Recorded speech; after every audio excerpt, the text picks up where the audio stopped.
Friends, welcome to Bank Exam Cafe, and in today's episode we are going to discuss few more questions of top important questions for the CBSE examination 2021, and these all are the repeatedly asked questions in different examinations, so it is very important to revise such questions. I also request you to download an assignment in the PDF format from the description box on arithmetic progression. Now let us move to the first question of today's episode. Friends, here is the first question. Show that the points A, whose coordinates are 1 and 0, B, whose coordinates are 5 and 3, C, whose coordinates are 2 and 7, and D, whose coordinates are -2 and 4, are the vertices of a parallelogram. Friends, when we have to show that these are the vertices of the parallelogram, we have to just show that opposite sides are equal. So here we will just show that opposite sides are equal, but before that we will see that if it is asked that for square, for rectangle, for rhombus, then what we have to prove. See here are some important points about the quadrilateral. If you have to prove that it is a rectangle, then you have to simply show that its opposite sides are equal and the two diagonals are also equal. If it is asked that show that these are the vertices of the rectangle, then what you will have to prove? You will have to prove that opposite sides are equal and the diagonals are also equal. If you have to show that it is a square, then you will have to show that all four sides are equal and the two diagonals are also equal. If you just show that the four sides are equal, then it may be a rhombus, because rhombus 2 has 4 sides equal and square 2 has 4 sides equal. So to check whether it is a rhombus or whether it is a square, you will have to show that the two diagonals are also equal. So to show it is a square, you will have to show that 4 sides are equal as well as two diagonals are equal. And if you have to show that it is a parallelogram, then you will have to simply show that the opposite sides are equal. You don't need to show that diagonals are equal or not equal, because the rhombus is also a parallelogram, square is also a parallelogram, rectangle is also a parallelogram. We have to do nothing about it is a rhombus or square or rectangle, because these all are basically parallelogram only. If it is a rhombus, its opposite sides, all sides are equal, it means opposite sides are equal, so it is a parallelogram. Basically square is also basically parallelogram and rectangle is also basically parallelogram. So if you have to just show that it is a parallelogram, then you have to simply show that opposite sides are equal. It may be a parallelogram, it may be a rhombus, it may be a square, or it may be a rectangle. We have to do nothing about that, because all these are parallelograms only. Now suppose we have to show that it is a parallelogram and not a rectangle.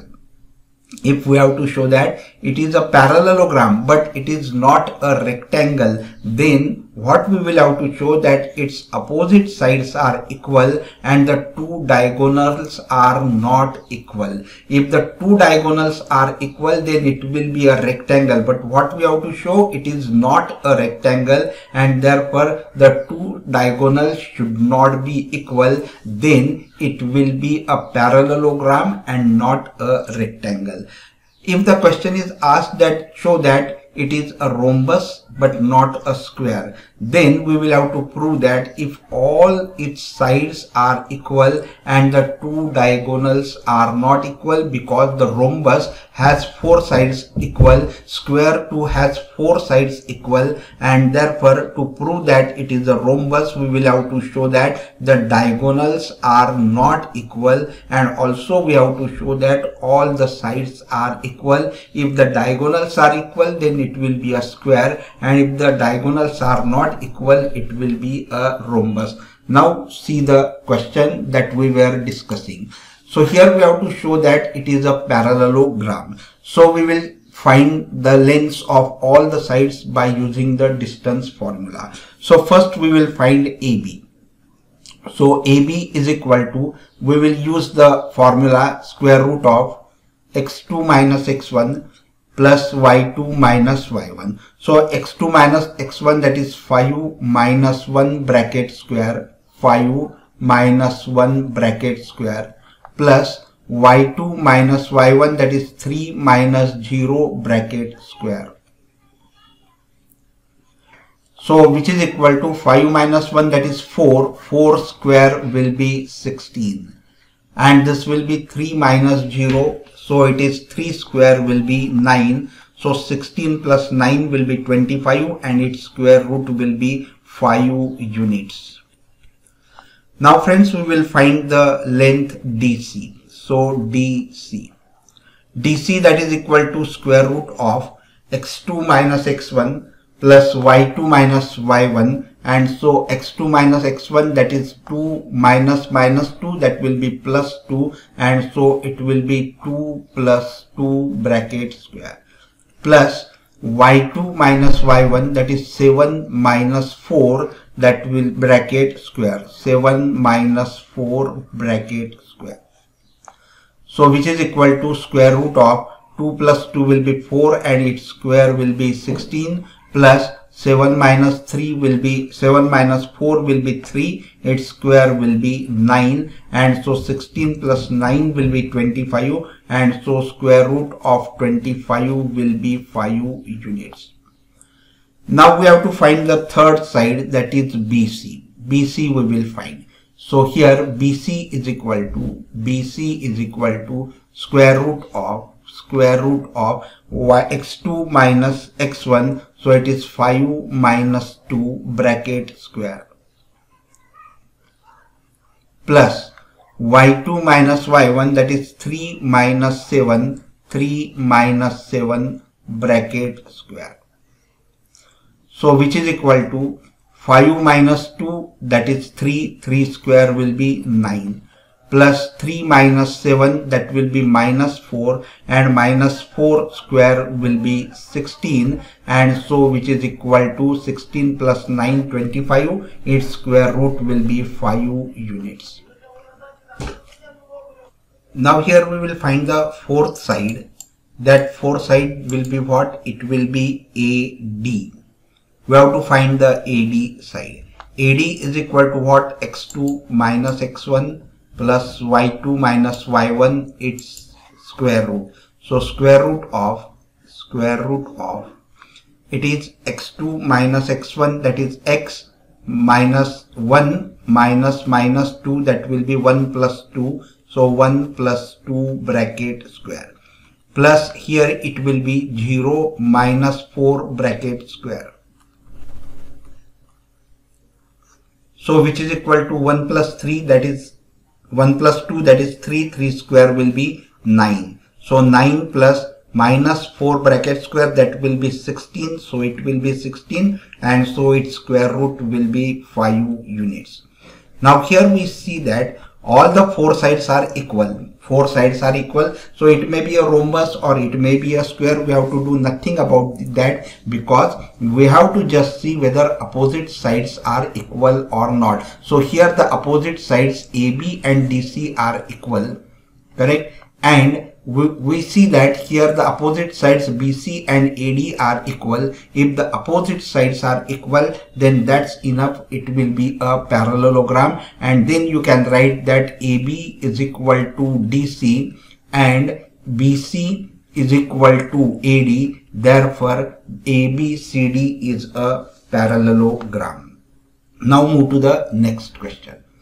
Here is the next question, that if 7 times the 7th term of an AP is equal to 11 times its 11th term, show that the 18th term of the AP is 0. Very simple. This question is that what is the condition given? That 7 times the 7th term. 7 times the 7th term. That is equal to what? 11 times that of the 11th term. This condition is given. And so A7 we can write as 7 into A plus 6D, which is equal to 11 into A11 is written as A plus 10D. So multiply by 7 inside the bracket, so it will be 7A plus 7 6 the 42, so it will be 42D, which is equal to multiply by 11 inside the bracket, 11A plus 11 into 10, that will be 110D. Now take 11A to this side, so 7A minus 11A, that will be minus 4A, which is equal to take 42D to the other side, so 110 minus 42D, that is equal to 68D. And so here A is equal to minus 17D. A is equal to minus 17D. And so here you have got the value of A, that is the first term in terms of D. Let this be equation number 1. This is the important step, so highlight this. Now we will find the 18th term, correct? So A18, that is equal to A plus 17D. So here A plus 17D, that is what? A is what? It is minus 17D. So it is minus 17D plus 17D. So minus 17D plus 17D, that will be equal to 0. So here the 18th term is equal to 0. That only we have to prove, that show that the 18th term is 0. Now see the next question. Ram is 3 times as old as Rahim. So suppose the Ram's age be X years, and Rahim's age, that is equal to Y years. 5 years later, what will happen? After 5 years, their ages will increase by 5 years. So Ram's age will become X plus 5 and Rahim's age will become Y plus 5. And Ram will be 2.5 times that as old as the Rahim. So see what is the first condition. By condition 1, what we say, that Ram is 3 times as old as Rahim. Ram, that is X, is 3 times as old as Rahim, that is equal to 3Y. Let this be equation number 1. Then 5 years later, the relation between them is given as that Ram is what? X plus 5. So condition number 2. So condition 2 states that the Ram is X plus 5. After 5 years, Ram will be equal to 2.5 times that of the Rahim's age, so Y plus 5. Now solve this, so it will be X plus 5, that is equal to 2 to the 4 and 1 5 by 2, here Y plus 5. Now take 2 to this side and multiply by 2 here, so it will be 2x plus 5 to the 10, which is equal to multiply by 5 inside the bracket, so it will be 5y plus 25. So here take y to this side, so it will be 2x minus 5y, which is equal to 25. Take 10 to this side, so 25 minus 10, that will be 15. Now here we will put the value of x from 1 as 3y. So from 1, what we get, x is what? 3y. So it will be 2 into 3y minus 5y, that is equal to 15. And so it will be 5, 3 to the 6, y, 6y minus 5y, that is y, which is equal to 15. And so we have got y as 15. So the Rahim's age is 15 years, and therefore Rahim's age is equal to 15 years. And we have to find the Ram's present age also. So Ram's age, that is what? 3 times of the Rahim's age, so it will be 15 3s are 45 years. And here we have got both the ages, Ram's age as well as the Rahim's age. Friends, today we will stop here, and I hope you must have enjoyed this video. If yes, please like the video, share it with your friends, and do not forget to subscribe the channel. Thank you very much for watching this video.